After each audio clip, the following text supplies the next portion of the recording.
You wouldn't think much of elevators, just metal boxes that go up and down. But when you're trapped in one, with something wrong, it's not about the floor you're going to. It's about whether you'll ever get out. I go to a smaller UC campus in California. Not as big as Berkeley or Santa Barbara, but it has its quirks. Most of us live off campus, and our housing is old. Elevators that creak, dim lights, buttons that stick. These 3 stories come from students like me. And if you think they're just urban legends, think again.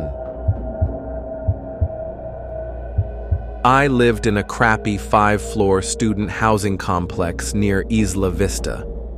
One night, after studying at the library until past midnight, I took the elevator up from the lobby. There were only buttons for floors 1 to 5, but that night, there was a 6. I thought I was just sleep-deprived, maybe a prank. But when I pressed it, the elevator shuddered, like something jammed in its gears. Then it started rising. No floor passed, no ding, just silence. When the doors opened, it wasn't a hallway. It was just dark. Not dark like unlit, dark like there was nothing. I felt cold air hit my face like walking into a freezer. Then I heard whispering behind me. I slammed the 1 button and the doors closed. When I got to the lobby, the 6th button was gone. Security checked the logs the next day. The elevator never moved, but I know I went somewhere.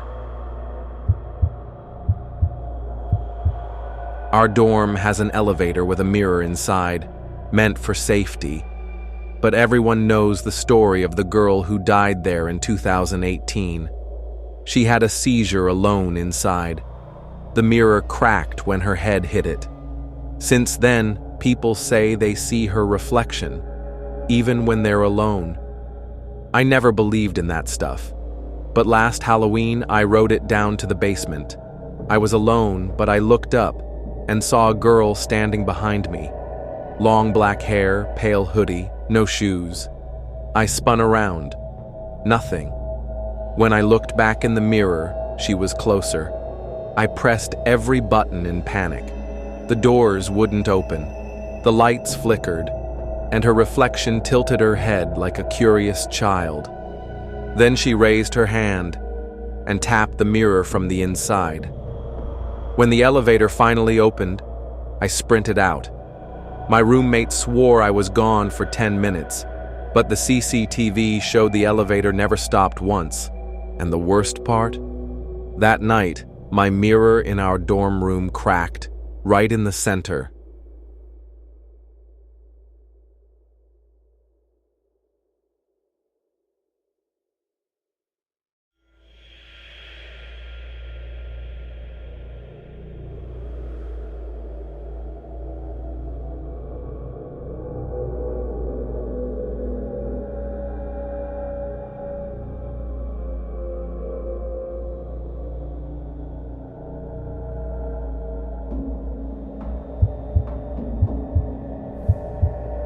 During finals week, our building was mostly empty.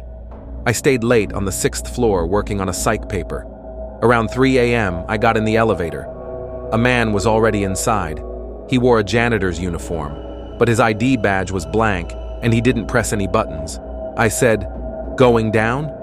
He nodded, but never looked at me, just stared at the wall. We stopped on floor 4, doors opened, no one there. He stepped out and turned left, then vanished. The moment his back left my view, the elevator doors shut. I freaked out and told campus security the next morning. They looked confused. "Sir, our janitor on night duty passed away last semester. Heart attack, on the 4th floor." I've never taken that elevator again, and every so often, late at night, I still see that floor light up, 4, with no one pressing the button. Some people say elevators are just machines, but ask anyone who's been alone in one at 3 a.m., and you'll hear something different. In a campus filled with ancient buildings, tight corners, and broken lights, You'll find stories that don't make sense. Stories like these. So next time you're riding alone and the lights flicker, or you stop on a floor you didn't press, maybe you're not alone. Maybe someone's still riding with you. Do you have your own scary elevator experience? Drop it in the comments.